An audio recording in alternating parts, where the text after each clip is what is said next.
Seperti surah Yasin. Ada 7 kalimat yang terulang dalam surah Yasin itu 7 kali. Kalimat mubin. Itu 7 kali. Makanya itulah yang dipakai kalau ada orang sakaratul maut. Yang dibaca kalau ada barang yang hilang, kemudian diambil orang, pakai itu. Dia akan kembalikan itu. Kenapa jangan berobat hari Rabu? Kalau mau berobat, ya hari Kamis atau hari Jumat. Makanya biasa kalau mau terima sesuatu di hari malam Jumat, hari Kamis. Kada tahu pandita patkarekai, iya itu mulete komelo kolete ya kode mulete cia kolete kalalan. Itu yang dimaksud. Ada orang yang tidak lewat di titian siratal mustaqim dan itu ada semua. Nah, resep-resep dalam agama itu sudah ada, Pak. Ini yang kau baca, kenapa ada doanya Nabi Nuh, ada doanya Nabi Adam, itu semua sebenarnya sudah diajarkan. Tinggal kita pilih, ini masalahku di sini, oh ini pakai. Sama di dokter itu. Ketika kita mengingat, berarti kita tidak mengingat. Tapi ketika kita tidak mengingat, berarti kita sudah mengingat. Maksudnya, tapi itu. Ketika engkau mengingat Allah, tidak mungkin ada yang kau ingat selain dia. Tapi ketika engkau mengingat yang lain, tidak mungkin kau ingat. Makanya makai tahu pandrita, ya natat dena panawanawalinomo illauno. Nasaba iya mato mangilau iya mato. Bismillahirrahmanirrahim. Assalamualaikum warahmatullahi wabarakatuh. Maulaya salli wa sallim daiman abada ala habibika khairil halqi kullihim huwal habibul ladzi turja syafa'atuhu likulli khawlim minal ahwalil muqtahimi ya rabbi bil mustafa balligh maqasidana waghfir lana ma madha ya wasi'al karami ya rabbi bil mustafa balligh maqasidana waghfir lana ma madha ya wasi'al karami ila hadratin nabiyil mustafa sallallahu ala sayyidina Muhammad wa ila jami'il anbiya'i wal mursalin wasyuhada'i wassalihin wal malaikatil muqarrabin wa kulluhum awliya Allah fis samai wa ma fil ardi wa fil bahr syaikhul lillahi lahumul fatihah. A'udzu billahi minasyaitonir rajim. Bismillahirrahmanirrahim. Alhamdulillahi rabbil alamin arrahmanir rahim maliki yaumiddin. Iyyaka na'budu wa iyyaka nasta'in. Ihdinas siratal mustaqim. Siratal ladzina an'amta 'alaihim ghairil maghdubi 'alaihim waladdallin. Amin. Allahumma nawwir qulubana wa quluba jami'i man hadara fi majlisina hadza binuril ma'rifah wa ilmil mukashafah wal basirah wal iman wal islam ya fattahu ya alim iftah qulubana wa qulubahum futuhal arifin rabbana iftah bainana wa baina qaumina bil haqqi wa anta khairul fatihin amin amin ya rabbal alamin. Hadratal muhtaramin wal muhtaramat ikhwanu fillah yang kami muliakan, kami ta'zimi Alina Regorota Ki Haji Arifuddin LC. Kita doakan beliau bersama ibu semoga senantiasa diberikan keberkahan, disehatkan dan juga dimudahkan rezekinya beliau. Yang saya muliakan, saya ta'zimi seluruh jajaran pengurus masjid Babus Sa'adah Lumpangan beserta seluruh jamaah ibu-ibu majelis taklim, sahabat-sahabat dari Nahdlatul Ulama dan seluruh hadirin wal hadirat yang insyaallah dirahmati dan dimuliakan oleh Allah Subhanahu wa taala. Alhamdulillah, saya pakai bahasa Indonesia Pak Bu ya. Iya, bahasa Indonesia kan? Hah? Bebas. Banyak yang tidak paham bahasa Bugis. Pertama, sebenarnya dalam agama ini Pak Bu, kita itu sudah betul-betul diberikan kemudahan oleh Allah. Dan jalur-jalur keselamatan itu sudah jelas. Walaupun nanti dalam berbagai macam ibadah yang diperintahkan, nanti ada ibadah-ibadah yang istimewa. Jadi sebenarnya mulai dari bulan 4 bulan haram, termasuk ini bulan Muharram, itu diistimewakan oleh Allah. Makanya siapa yang puasa 1 hari di bulan Muharram, itu setara dengan 30 hari di bulan lain. Makanya kita mestinya di bulan ini banyak puasa. Cuma kalau mau khusus, puasakan di tanggal 10 Muharram, itu puasa Asyura. Itu akan dihapuskan dosa selama 1 tahun. Tapi kalau istimewanya sebenarnya di 10 Muharram itu 2. Puasa dan memberi makan. Karena orang yang memberi makan di 10 Muharram itu hampir istilahnya setara dengan memberi makan kepada seluruh umatnya Rasulullah, mulai dari yang awal sampai yang akhir.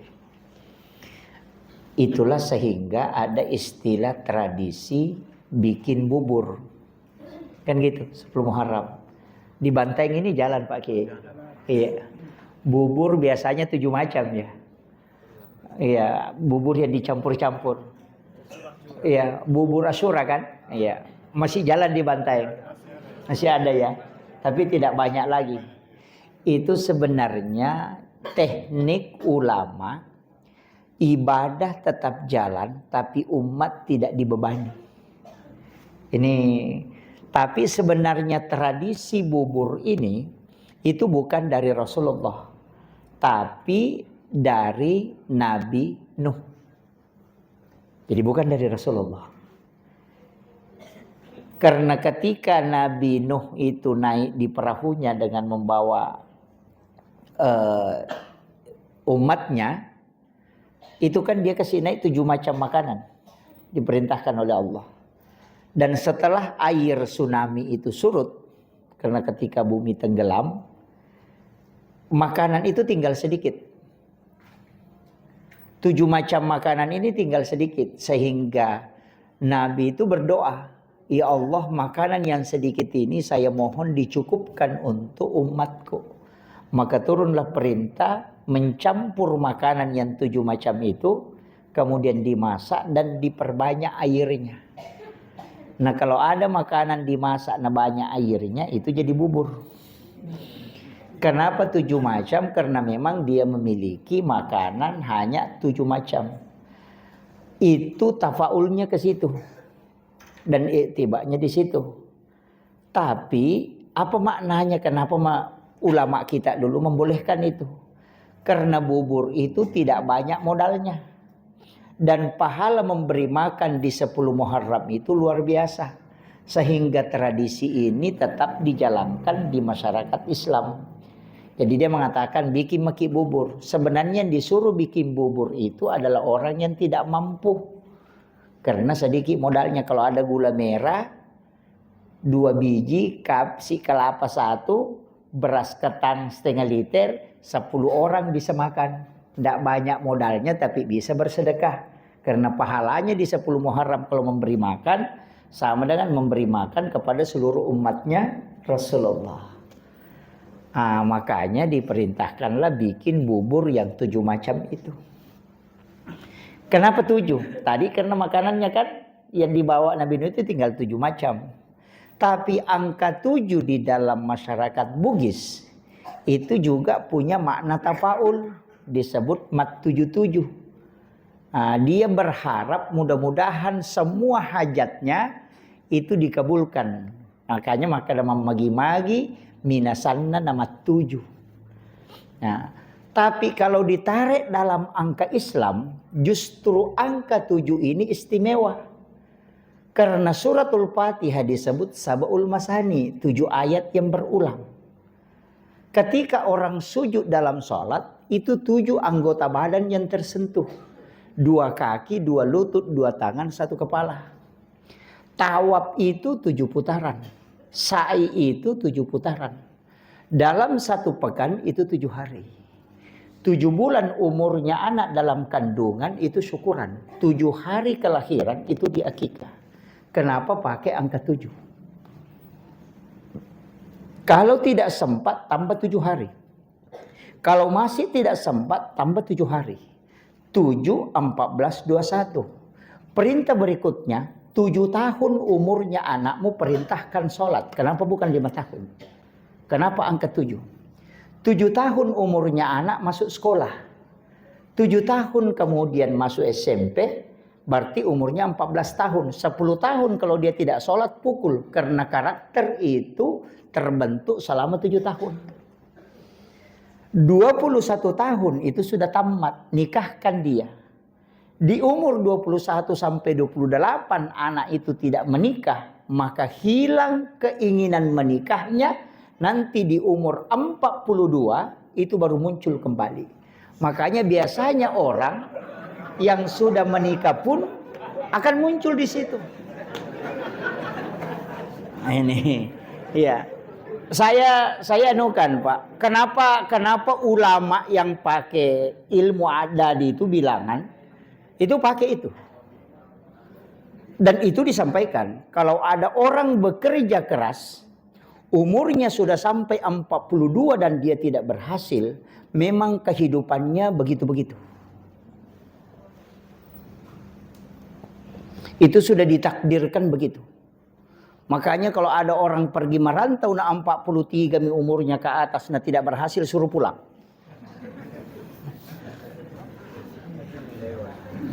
Keberhasilan itu lihat di 7 kedua, 14. Kalau dia menanjak sampai 21 itu bisa menanjak ke atas.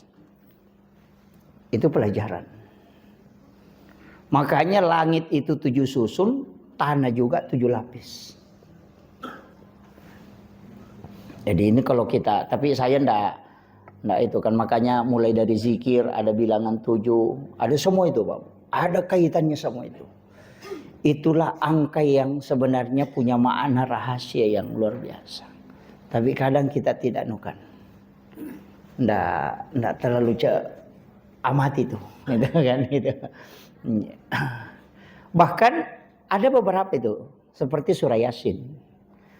Ada 7 kalimat yang terulang dalam surah Yasin itu 7 kali. Kalimat mubin. Itu 7 kali. Makanya itulah yang dipakai kalau ada orang sakaratul maut. Setiap sampai pada kalimat mubin, singgah. Kemudian di situ kita berdoa. Baru lanjutkan baca ayatnya. Bukan salamun qaulam mir rabbir rahim yang diulang. Bukan. Justru kalimat mubin. Makanya fi dhalalim mubin, singgah. Itu juga yang dibaca kalau ada barang yang hilang, kemudian diambil orang, pakai itu. Dia akan kembalikan itu Pak. Jadi, tapi itu kita pakai, sebut namanya pemimpin jin Islam. Sampaikan ke dia supaya dia kembalikan. Nanti itu dia yang ngambil kalau barang jatuh. Cari namanya, saya tidak kasih tahu. Iya, cari sendiri. Kalau pemimpin jin kafir kan namanya ifrit. Ya kan? Kalau pemimpin jin Islam itu ada. Dan itulah yang biasa dipakai ulama ketika ada sesuatu yang mau dibangun kemudian sudah sangat terpaksa tidak bisa, dia pakai itu. Disampaikan. Nggak usah pakai, bahaya itu. Cari sendirilah. Karena semua barang yang hilang di dunia itu yang jatuh tidak ada yang ngambil. Itu dia ambil jin kemudian dibawa ke laut yang paling dalam. Yang tidak pernah tersentuh oleh orang. Tapi ketika ada orang-orang yang membutuhkan, kadang itu dia minta untuk dinaikkan. Itu. Tapi itu kelasnya para wali. Kita yang begini kayak saya ini tidak sampai ke situ lah. Kemudian ulama-ulama kita, makanya di bulan Muharram ini kan istilahkan orang bulan suro kan. Sebenarnya kita ada juga paham yang agak masalah.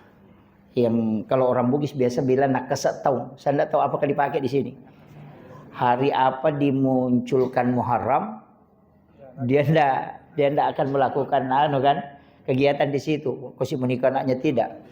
Tapi aneh juga kalau ada panggilan naik haji berangkat hari itu pasti berangkat juga. Kalau tidak berangkat pasti ketinggalan. Gitu. Iya, jadi kadang juga tidak konsisten. Tapi sebenarnya hari-hari yang baik itu ada. Tapi selain hari baik, jangan katakan hari jelek. Itu dua hal yang berbeda. Sama dengan begini, ketika ada anak mau didaftar di sekolah, paling bagus itu didaftar hari Selasa. Kalau anak mau disekolahkan. Kenapa hari Selasa? Karena hari Selasa itu diciptakannya ilmu. Makanya rata-rata ulama yang punya ilmu laduni itu wafat di hari Selasa. Situ hitungannya. Kalau mau beli kendaraan, beli hari Senin. Insya Allah kendaraan yang dibeli di hari Senin itu tidak nasiksa itu. Istilahnya nanti kempes banyak kalau dekat dari bengkel. Nanti kadang bermasalah kalau sudah sampai di rumah. Itu tidak nasiksa di jalan. Dan insya Allah tidak hancur itu kemudian ada penggantinya. Karena hari Senin itu ditetapkannya rezeki. Itu jadi ulama dulu kita gitu. Tapi jangan katakan selain itu jelek, tidak bisa. Makanya ada hal itu tidak digunakan oleh ulama bukan karena tidak boleh, tapi mengatakan usahakan hindari. Itulah sehingga ada hitung-hitungan. Biasanya kalau mau turun sawah tetapkan ini. Kalau tanggal sekian jangan. Karena itu ada hitungannya, ada dalam sejarah. Kenapa? Perjalanan dalam sejarah itu ada. Sama loku petani itu tidak akan menanam di tanggal 19 bulan Hijriah. Setiap bulan Hijriah itu dia tidak akan menanam. Karena itu disebut hari burung. Kalau dia menanam di situ pasti makan burung tanamannya. Tapi kalau orang mau bikin walet, itu biasanya pakai. Karena walet itu burung. Kan gitu. Nah, makanya ulama kita dulu pakai penetapan begitu, itu ada sejarah. Kenapa jangan berobat hari Rabu? Kalau mau berobat, ya hari Kamis atau hari Jumat. Makanya biasa kalau mau terima sesuatu di hari malam Jumat, hari Kamis. Karena Nabi Ayub itu kena penyakit di hari Rabu dan disembuhkan di hari Kamis. Jadi semua ulama itu menetapkan itu, tapi hari itu tidak dikatakan jelek. Misalnya sama gini, supaya kita bisa pahami. Kau jangan lewat lorong 1. Kenapa ya? Di situ lorong 1 itu jelek. Kenapa jelek? Karena ada anjing yang ganas di situ. Bisa saja orang lewat selamat kalau kebetulan anjingnya tidak ada, tapi kalau ada itu bahaya. Ya kan begitu. Jadi penetapan waktu yang ditetapkan orang tua kita dulu, ini bagus, itu hasil pengamatan. Itu pelajaran. Makanya di sebelah kata qasasim la ibaratun lidul albab. Apalah tatafakkarun apalah ta'qilun. Kita kan disuruh kan? Di setiap peristiwa yang terjadi itu ada pelajaran. Itulah yang dipakai orang tua dulu. Tapi itu makanya masuk nanti dalam ilmu hikmah, masuk dalam ilmu ini. Di masyarakat kita, karena yang bawa ajaran agama termasuk masuk di Bantaeng ini, ada kan ulama-ulama khas kita ada. Dan itu tidak boleh lepas. Tapi saya bersyukur, masjid ini luar biasa. Saya dengar tadi Pak Ki ada program ini, luar biasa. Semangat, utamanya sedekah. Saya sering sampaikan begini. Jadilah orang dermawan Bapak Ibu sekalian. Karena kalau orang seke itu tidak ada gunanya Pak. Saking jeleknya orang seke, biar orang seke itu tidak suka sama orang seke.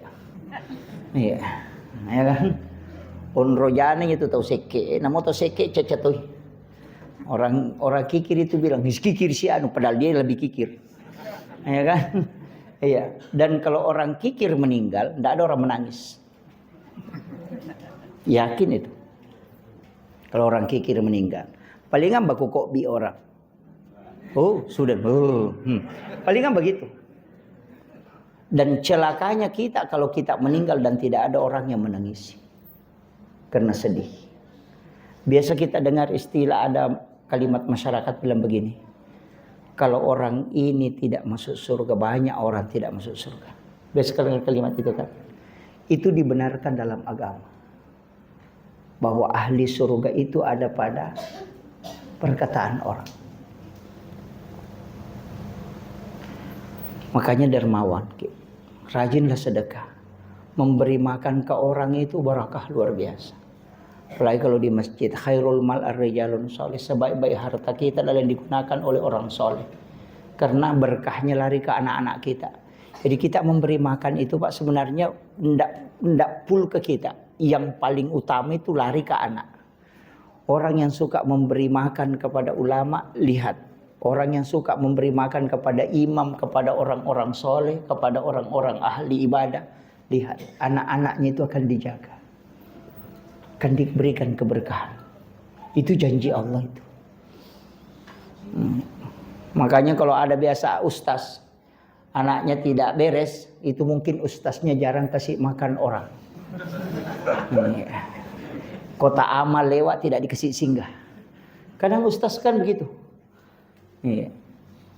Makanya saya sampaikan kita. Dan memang sedekah itu luar biasa Pak. Itu kan janji Allah. Kasih saya 1, baru saya kasih kau 10. Janji kelipatannya kan. Tapi yang 10 itu umum. Yang umum itu aja. Man ja'a bil hasanati falahu asru amsalihha. Itu 10 umum itu. Kalau sedekah materi itu bukan 10.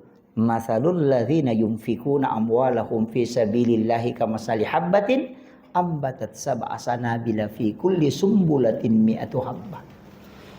Itu hebatnya perumpamaan itu. Ini kan ada sawah di samping ini. Orang tanam padi itu 1 biji ditanam. Naiklah menjadi 1 batang. 1 batang itu berbuah bisa sampai 100 butir. Maka hanya petani itu tidak boleh mengeluh.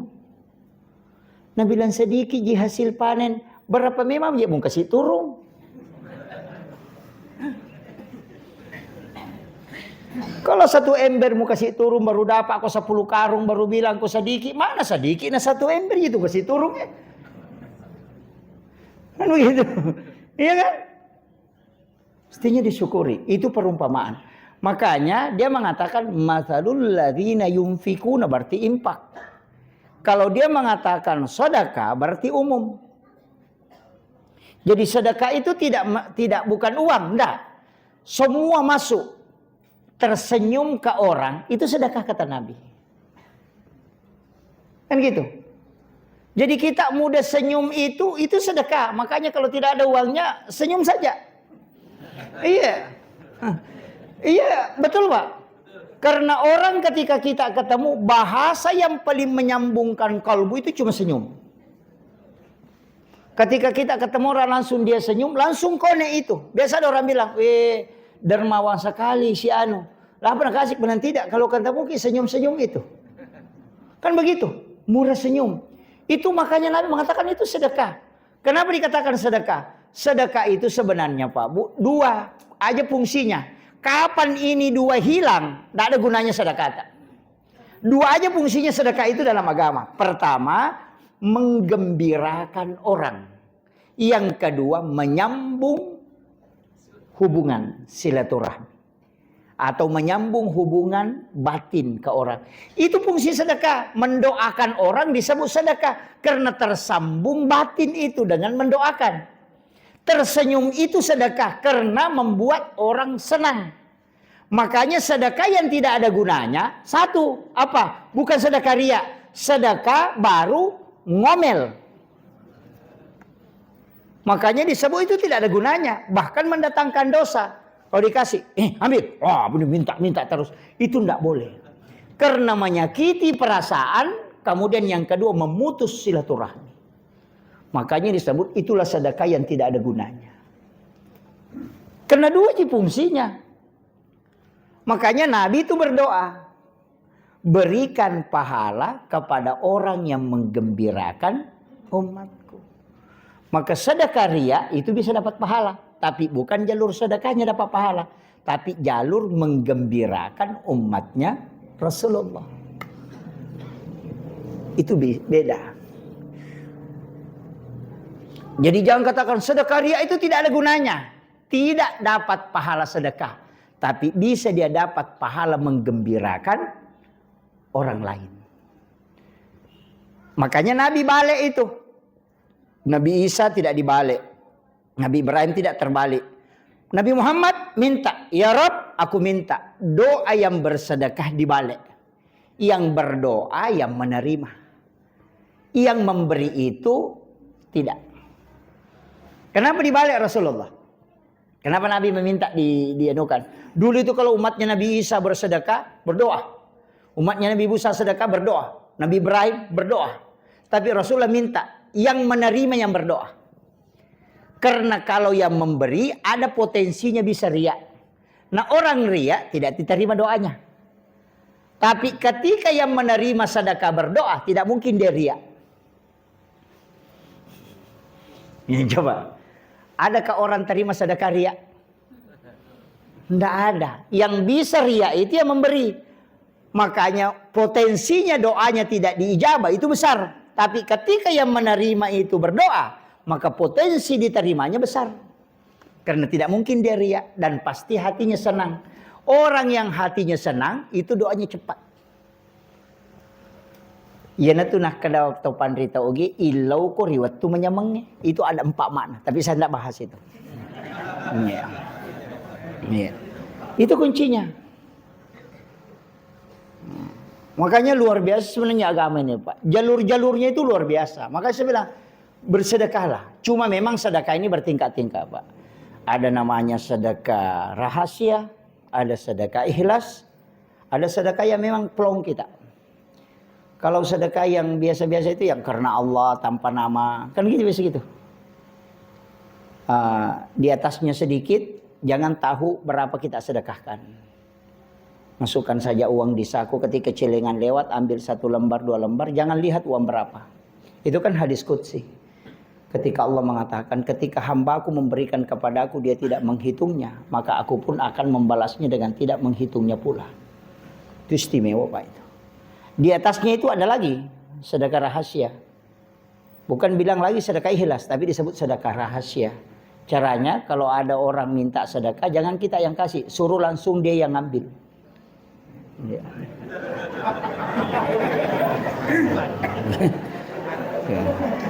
Iya.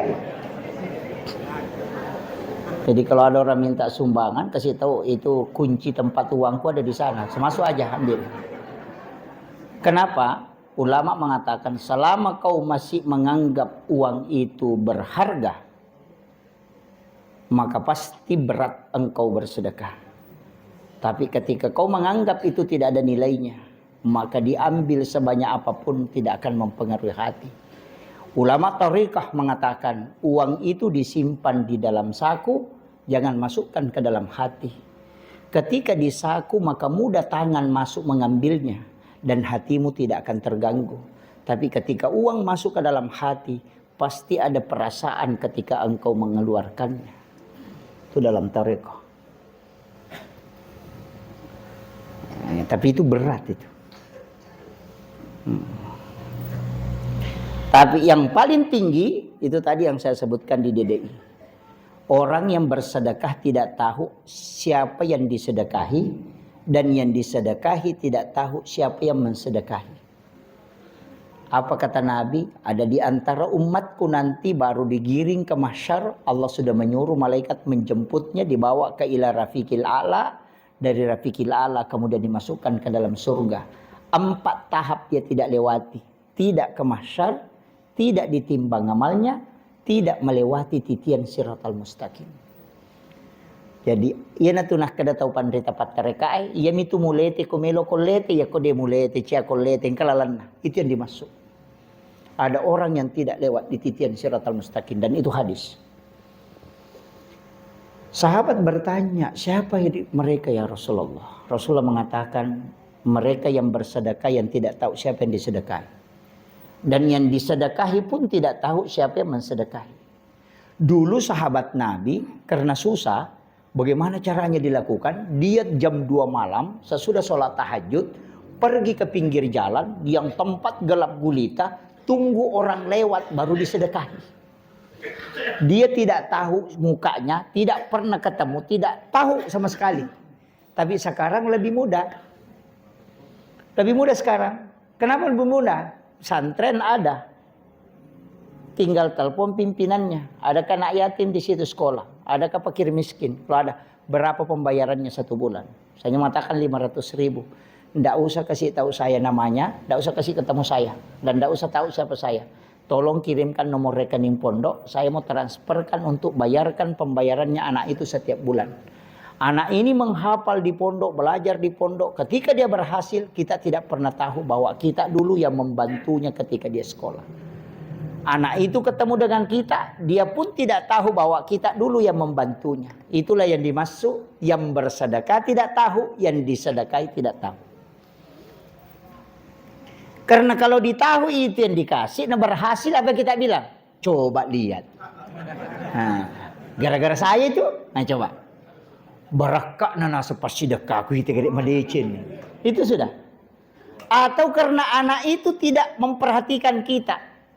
Lalu apa kita bilang? Dek Tony sama terima kasih ya anak. Iya minas sabari nama deceng, magina kenapa kokar. Ini kadang terjadi. Sehingga nilai sedekah itu hilang. Makanya ada jalan pintas itu, Pak. Jadi apalagi kalau masjid begini, kita anukan aja di situ apa disiapkan orang singgah apa itu luar biasa itu, Pak. Makanya program kayak ada persiapan minuman, ada kopi, ada makanan, itu luar biasa.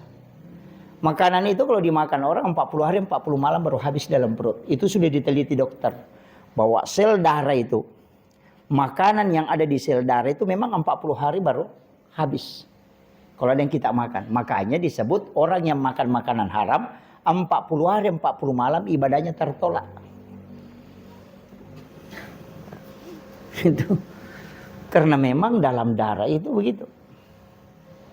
Makanya hati-hati yang makan makanan haram. Apalagi kalau sudah bicara tarekah, berat itu, Pak. Bicara tasawuf. Kan kesucian itu 4. An-nadhafah, at-tuhuru, at-tazkiyah, az-zakah. Kan 4 kan? An-nadhafah itu kotoran yang kelihatan. Sampah, najis, itu an-nadhafah. Kalau at-tuhuru itu hakikat. Makanya wudu itu disebut taharah. Bukan an-nadhafah, tapi disebut taharah. Kenapa? Ulama tarikah mengatakan kalau kau sudah pakai wudumu berbohong, itu sudah kotor. Tidak bisa dipakai lagi sholat. Kalau tarekah, kalau sudah mau pakai nonton TikTok yang goyang, itu bahaya itu. Itu mata, karena yang dicuci, yang wudu itu kan bukan mencuci kan? Kan tidak mencuci. Kenapa kalau kok membuang kotoran, kenapa yang bukan jalur kotoran itu dibersihkan kalau berwudu? Tangan, mulut, muka, karena di situ semua jalur dosa. Tangan jalur dosa, bicara jalur dosa, hidung jalur dosa, muka ini mata jalur dosa, kepala itu pikiran, telinga ini pendengaran, kaki itu kan jalan. Semua itu jalur dosa, makanya itu dibersihkan. Orang yang kentut itu batal wudunya, tapi yang mencium bau kentut itu tidak batal. Kan gitu. Makanya dalam agama itu sangat luar biasa, Pak. Makanya ulama mengatakan, kalau ada orang sudah berwudu kemudian dia berbohong, itu sudah kotor. Itulah istilah ada namanya jenek telukah. Itu yang dipakai, Pak. Makanya itu luar biasa. Ulama-ulama kita dulu itu menjelaskan simpel aja itu. Sesuatu yang berat kadang itu dijelaskan mudah. Tapi kalau sudah masuk tarekah begitu berat. Saya punya mursyid, Pak. Itu pakai sandal dari rumahnya, dia simpan sandalnya di luar pagar masjid. Kalau masuk ke dalam masjid dia pakai sandal lagi tuh. Saya tanya, itu sandal pakai sama-sama aja sandal. Kenapa disimpan di luar baru ganti lagi di dalam? Apa yang dia bilang? Ini tanah timbunan masjid. Nah, itu sedekahnya orang. Kalau menempel di alas kaki sandalku saya bawa pulang ke rumah, saya tidak berani pertanggungjawabkan di hadapan Allah. Kita kadang atapnya masjid dibawa pulang ke rumah.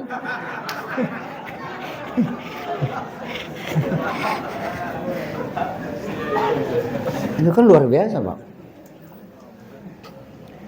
Dia itu sampai menangis terseduh-seduh ketika dia mengisahkan ada orang yang tertunda masuk surga 500 tahun lamanya.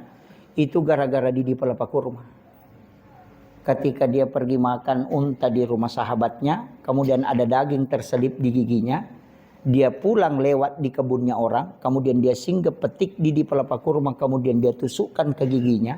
Itu tertunda masuk surga 500 tahun hanya minta kehalalan di pelapa kurma itu. Bagaimana dengan kita masuk pasar makan rambutan mulai dari ujung sampai di ujung. Coba mana kacang dicoba sama semua kan. Kadang-kala kita tidak sadari. Itu berat, Pak. Kalau sudah ngaji tarekat itu berat. Kalau fikih ya enak, makanya fikih itu ya hukum sah tidaknya sholat. Tapi kalau sudah ngaji tarekat itu berat. Itu tidak mudah. Tapi enak aja itu, Pak. Makanya ahli tarekat itu kalau sholat tidak terlalu ini. Yang ahli fikih itu Allahu Akbar. Wah. Bukan kalau gitu kan itu. Iya.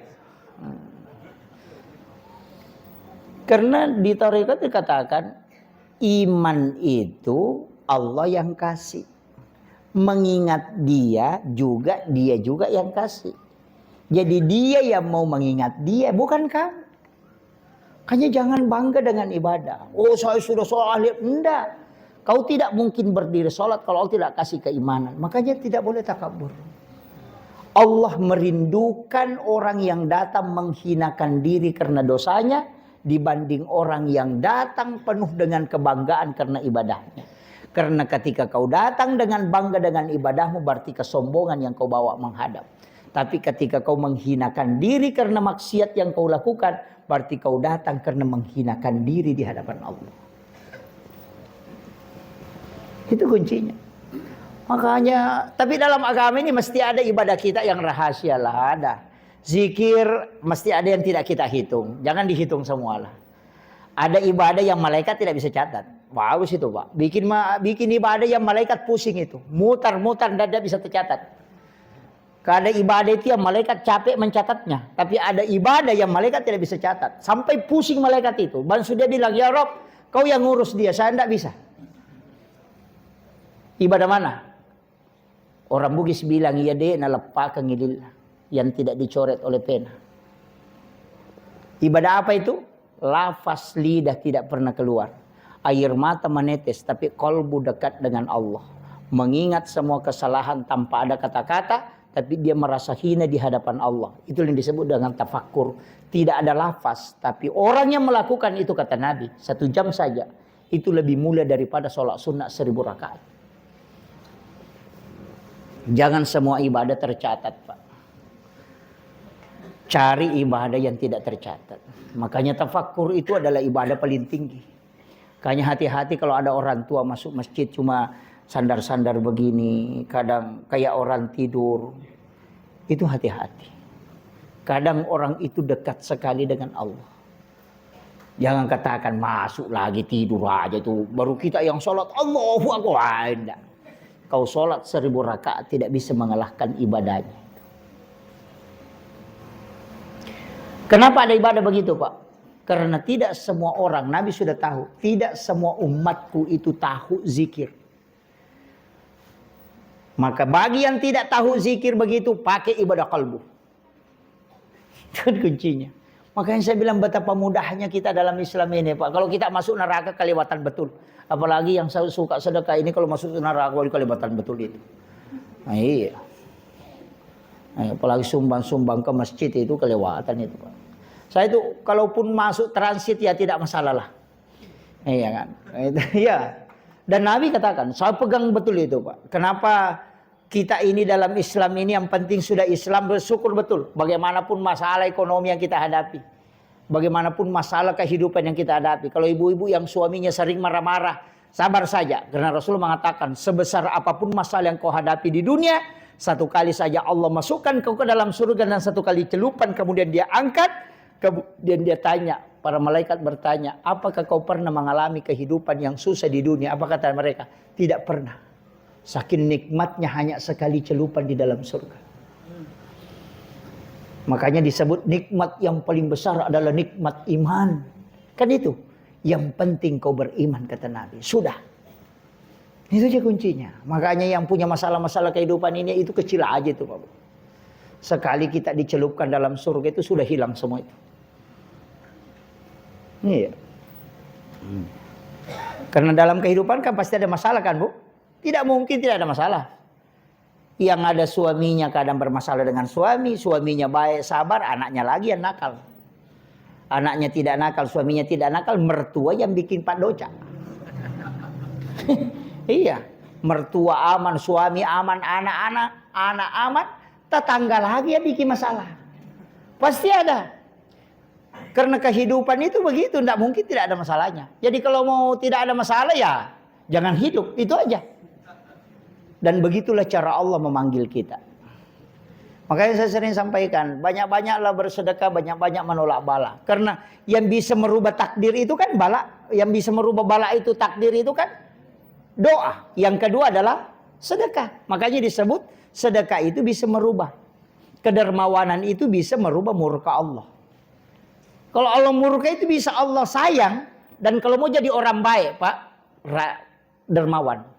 Kalau mau jadi orang beriman, rajin ibadah. Kan begitu. Kau nggak tahu mabas sagana sa tewe tahu pakanjana. Nah mau dia pas sampajat tuh. Biar tidak ahli ibadah itu kalau suka memberi langsung bilang orang baik.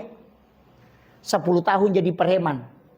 Baru bagi-bagi sedekah 5 hari. Langsung bilang, oh baiknya pada 10 tahun jadi penjahat. Itulah kata Nabi bahwa kedermawanan bisa menutup kesalahan. Iya. Jadi magampa ko meki asa tau kanja abas sawawan ni. Tapi ako meki asa tau matapa asam pajang. Tapi namo pas sampaja ko de nama basa masekei pas sampaja lasuna biasanya. Saya pas sampaja lasuna, pas sampaja bawang. Iya kan? Iya kan? Bawang kan itu lasuna. Ya kan? Kenapa disebut bawang?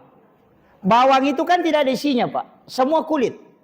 Itu bawang merah. Kalau dikupas kulit, dikupas kulit, dikupas kulit. Di tengahnya itu yang lurus itu. Tidak ada isinya. Makanya disebut bawang. Artinya tidak ada isinya. Ya jangan ke bawang. Tetap aja tuh. Tahu matoa bawang. Matoa mi monrolino. Ustaz bawang. Itu. Makanya disebut bawang. Karena tidak ada isinya. Dalam agama ini luar biasa Pak. Makanya saya bilang jalur keselamatan apalagi kita di sini. Itu tadi saya nukan. Berpartisipasi dalam bersedekah insya Allah. Berapa jamaah di sini kalau mudah ringan. Iya, programnya Pak Kiai ini luar biasa dalam masjid ini kita memang harus dibangun. Kalau masjid sudah jadi begini alhamdulillah, tinggal umatnya yang dibangun. Saya sering mengatakan begini, saya rindu itu ada masjid yang punya supermarket. Punya Indomart, Alfamart. Orang kasih diskon ketika dia sholat subuh kemudian naik belanja. Masjid jual gula pasir, keuntungannya 200 rupiah. 100 rupiah masuk ke masjid, 100 rupiah dipakai mengelola. Saya rindu ada masjid begitu.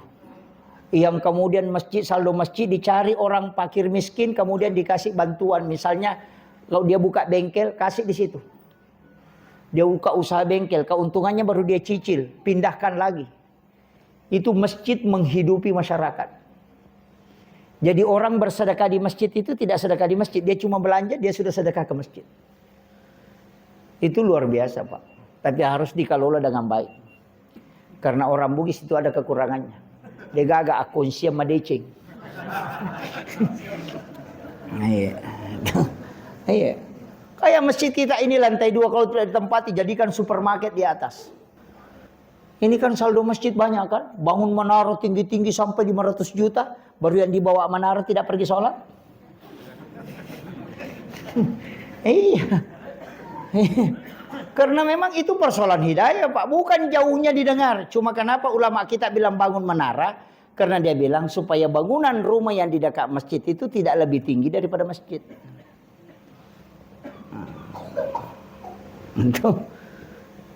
Itu menara ndak masjid sini bunyi sini bunyi. Wah itu makanya kalau di umatnya yang di jamaahnya yang dimakmurkan. Nah, tapi bahaya juga itu Pak. Nih ada bahayanya juga itu. Kalau orang miskin sedekah baru orang naik mobil Fortuner yang makan, waduh.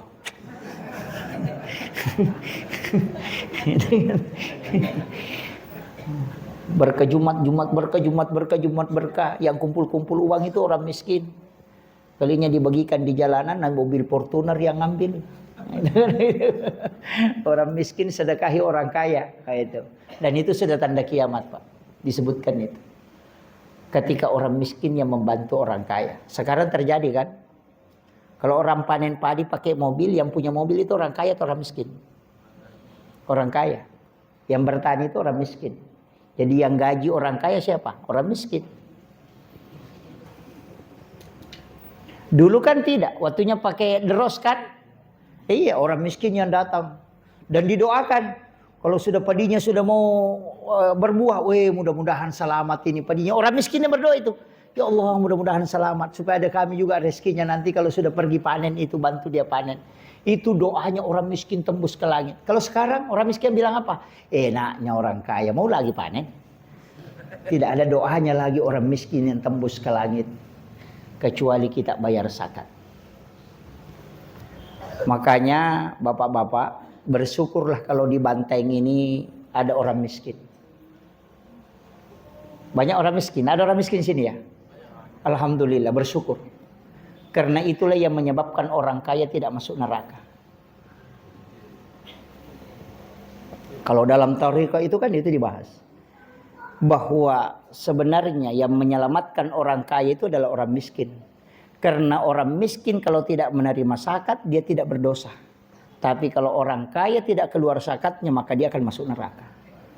Maka orang kayalah yang berterima kasih karena adanya orang miskin. Itulah kenapa yang menerima sedekah itu berdoa. Dan yang memberi zakat itu yang berterima kasih. Yang menerima zakat itu berdoa. Jangan dibalik. Yang menerima berterima kasih itu terbalik. Makanya orang kaya yang bayarkan zakatnya ke orang miskin kasih tahu, terima kasih banyak kita terima zakatku karena engkau menyelamatkan aku dunia akhirat.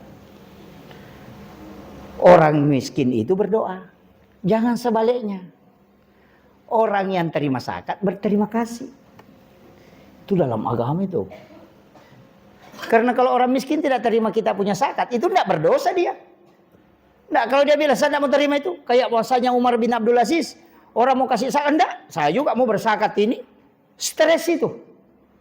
Kenapa? Karena kalau dia tidak keluar, pasti dia masuk neraka. Tapi orang miskin kalau tidak terima, dia tidak ada hukuman. Coba. Karena satu kewajiban, satu tidak mubah itu. Itu. Makanya orang miskin kalau ada bupati datang, mari kita mengentaskan kemiskinan. Cerita mati itu. Mestinya orang kaya itu demo. Jangan Pak Bupati. Masuk neraka kita semua kalau itu ada orang lagi orang miskin. Makanya dalam kehidupan itu kenapa zakat Imam Syafi'i itu tidak membolehkan dikeluarkan ke kampung lain. Karena rezeki itu sudah diatur oleh Allah. Sekian orang kaya, sekian orang miskin, sekian anak yatim, sekian di sini. Rezeki yang turun di kampung itu sudah cukup untuk memenuhi kebutuhan di situ. Kalau kau keluarkan, ada yang tidak dapat, ada yang lebih di sana. Makanya kalau mau berdonasi, tidak usah pergi ke bawah ke Palestina. Periksa tetanggamu. Kirim ke Palestina, baru tetangganya tidak makan-makan. Ya kan?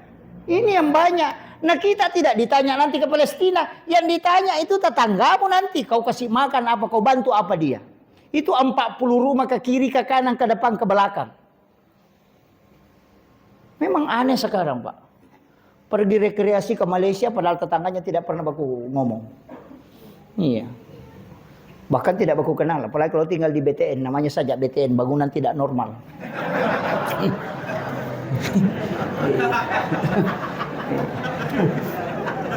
Baku tetangga tidak kenal kan? Iya.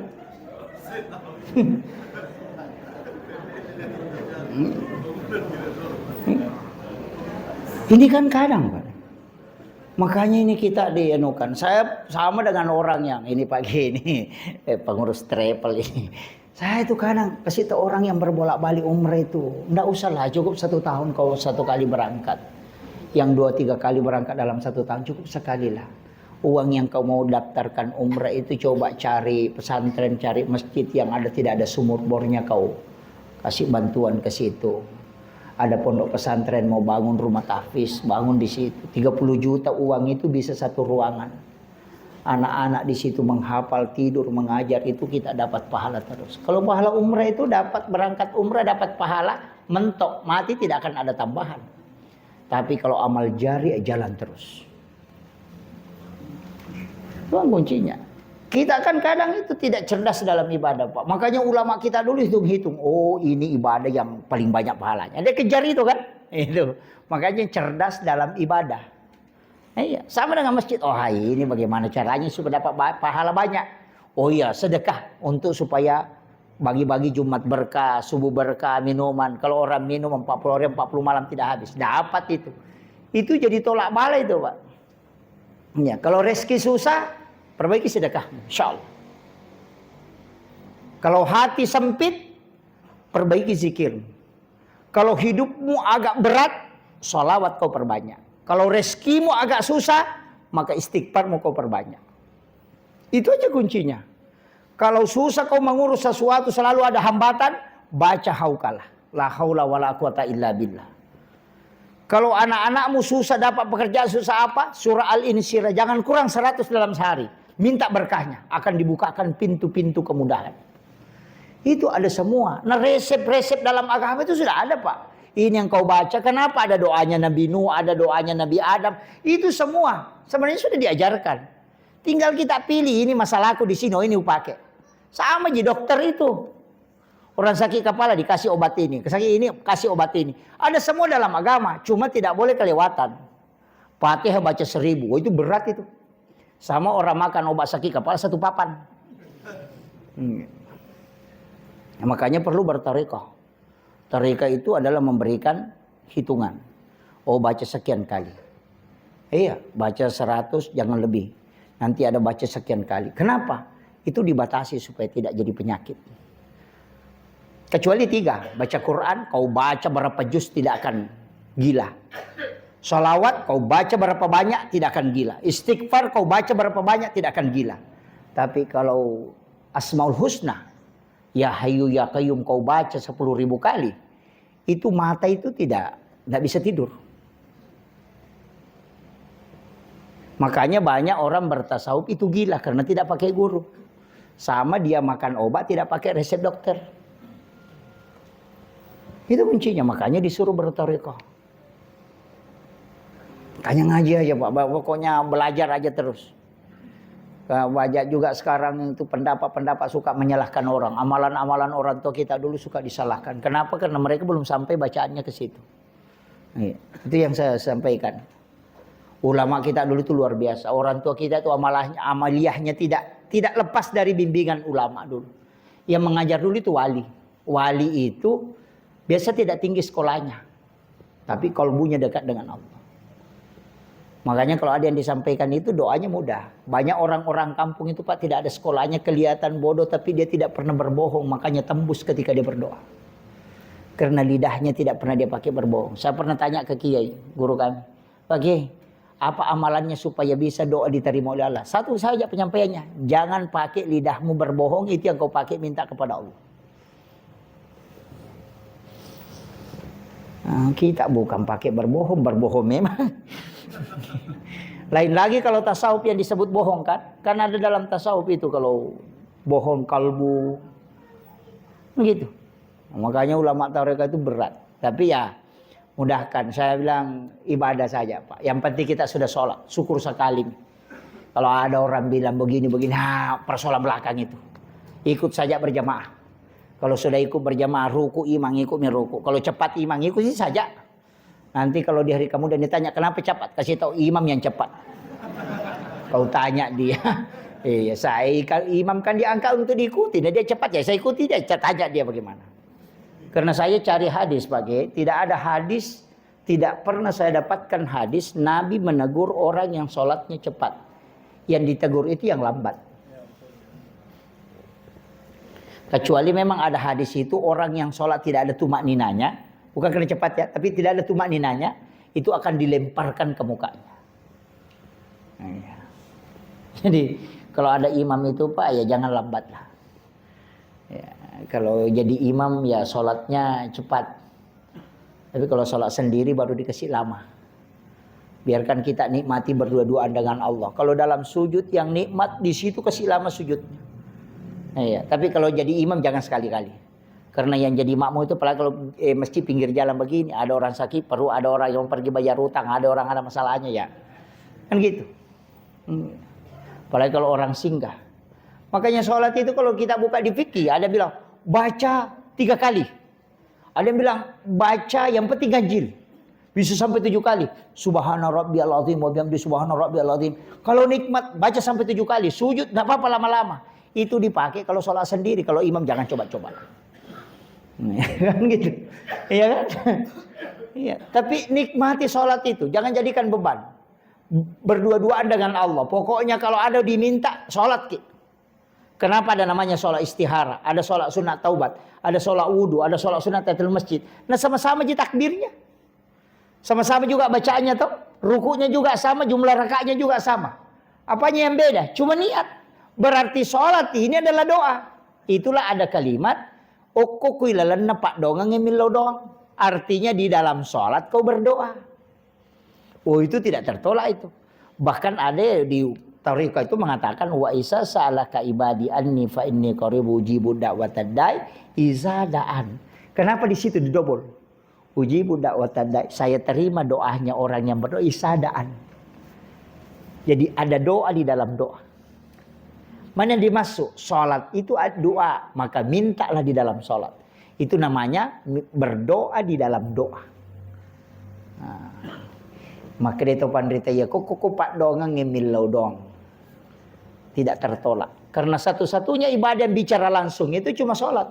Makanya diatur. Tidak ada ibadah itu yang bisa campur itu sholat itu. Tidak ada. Yang lain bisa. Orang haji bisa nonton TV. Tidak batal hajinya.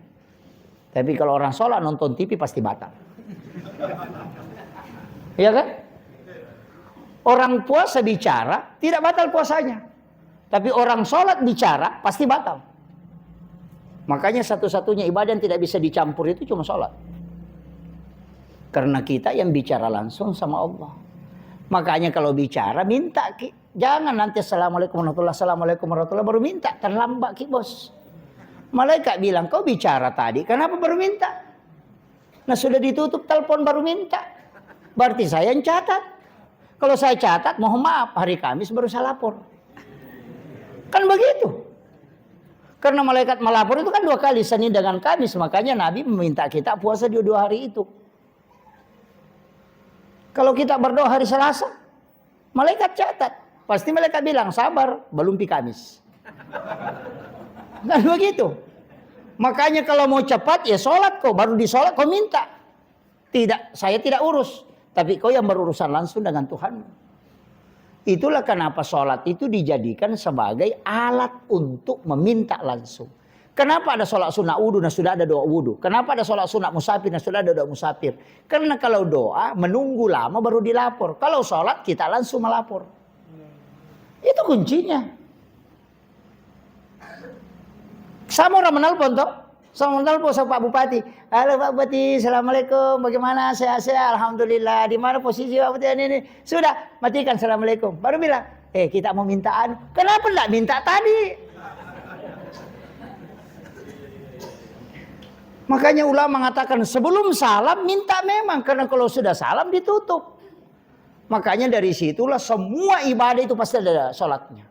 Semua jalur itu ada masalah sholat istihara. Kalau bingung ada sholat hajat. Padahal sudah ada doa hajat.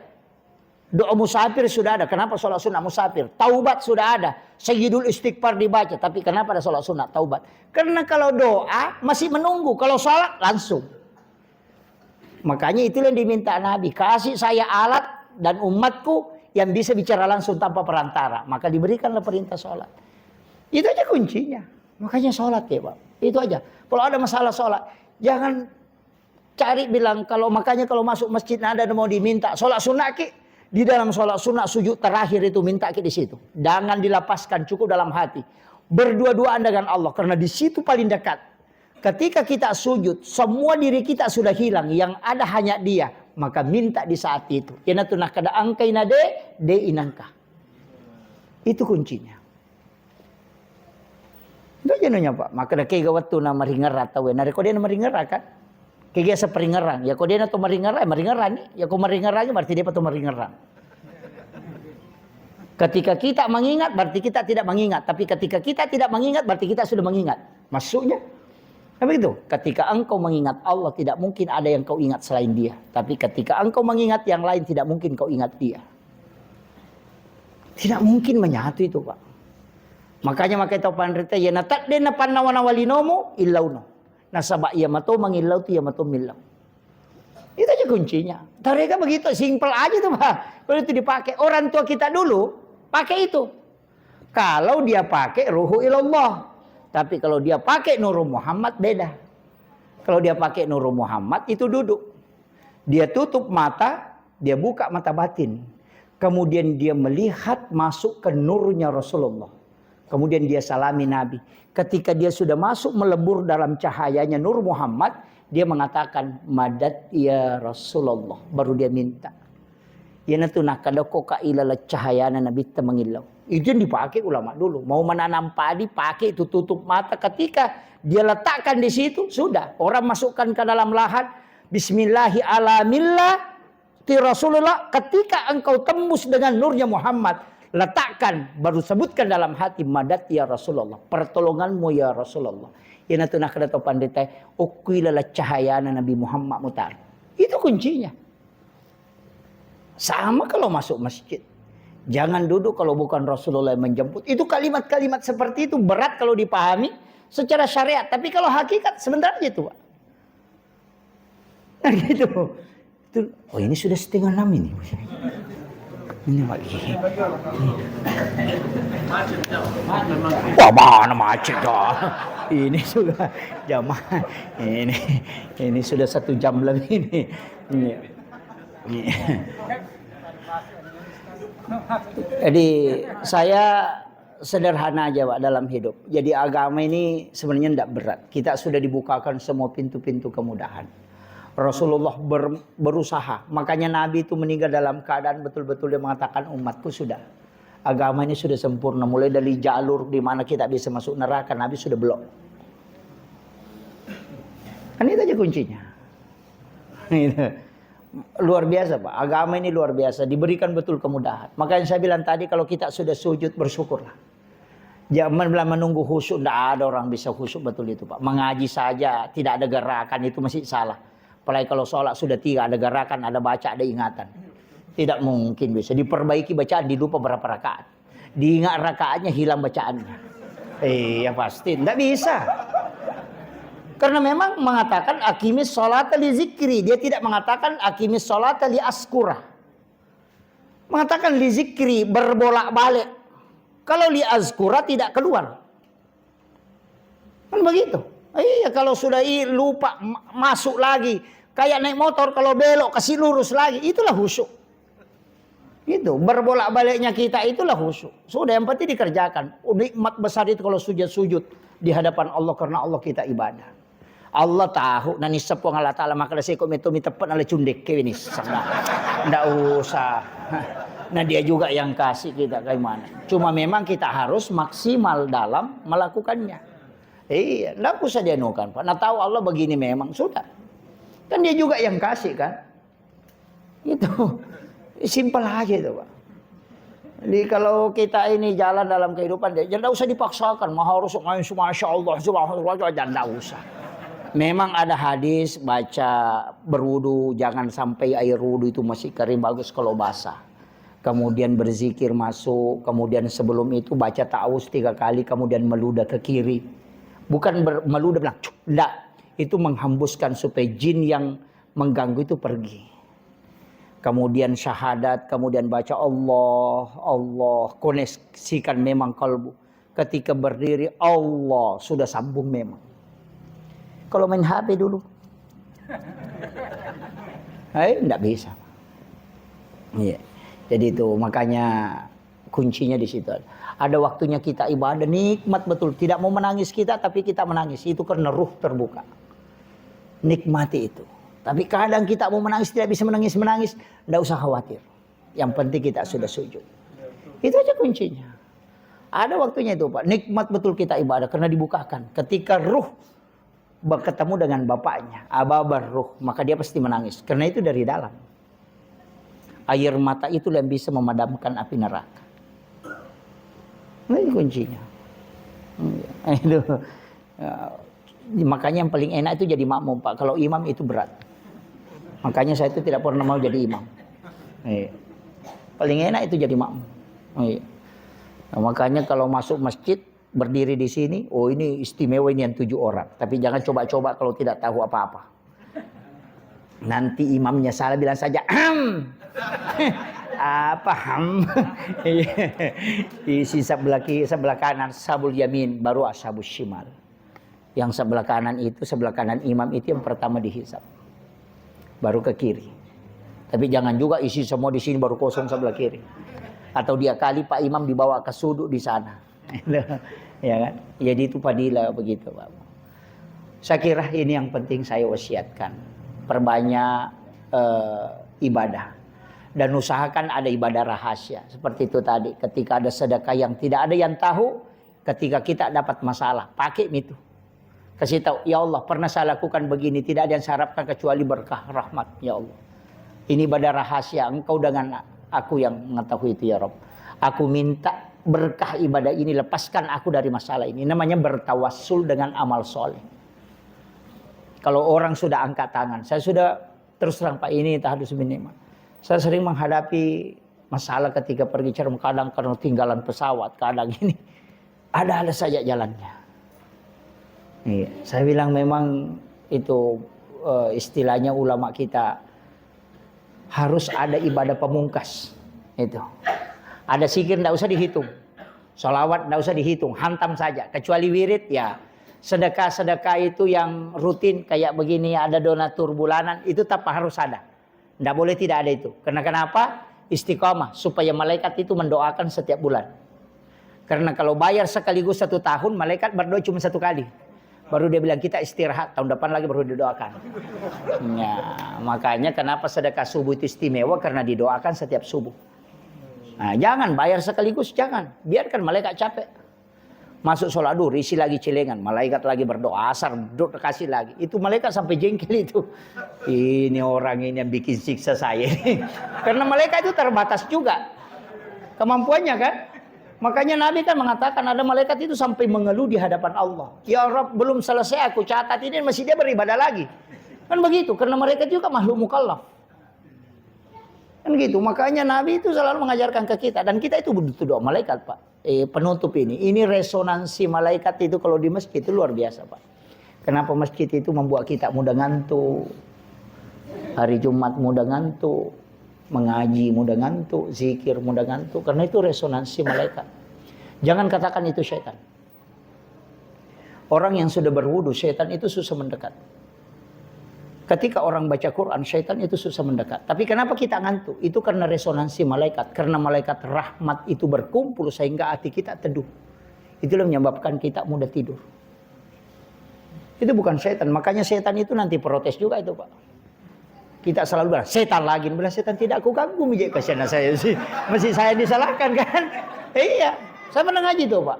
Makanya kenapa Hatib diminta tidak panjang khutbahnya. Supaya jamaah itu tidak tersiksa menahan ngantuknya. Iya. Nada khatib itu, Pak, orang sudah 3 kali mimpi, dia belum berhenti. Itu. Iya kan? Jadi kapan kita mau ngantuk? Baca Al-Quran, zikir, dengarkan ceramah, khutbah Jumat, subuh hari. Karena malaikat penjaga malam, malaikat penjaga siang ketemu. Makanya rumah yang ditempati, yang ada dibacakan Al-Quran di situ, sholat, pasti mudah tidur orang. Kalau ada rumah jarang ditempati, sholat jarang ditempati, berzikir, kemudian tafakkur, maka rumah itu susah kita tempati tidur. Apalagi biasa di dalam kamar ada WC. Itu berat itu. Sebenarnya di dalam kamar itu kita hanya diminta simpang kamar mandi, bukan WC. Kita kan sering simpang WC kan dalam kamar mandi, dalam kamar kan. Kalau masuk kamar, apa dibaca? Kamar mandi, dalam WC. Allahumma inna udzubika minal khubuthi. Jin perempuan dengan jin laki-laki lompat keluar kemana? Ke kamar kan? Iya. Dari situ sehingga banyak orang gangguan, kena penyakit lain-lain. Kenapa? Karena dia menyimpan jin di dalam kamarnya. Itu yang banyak kita tidak sadari. Akhirul kalam, wallahul muwaffiq ila aqwamit thoriq. Assalamualaikum warahmatullahi wabarakatuh.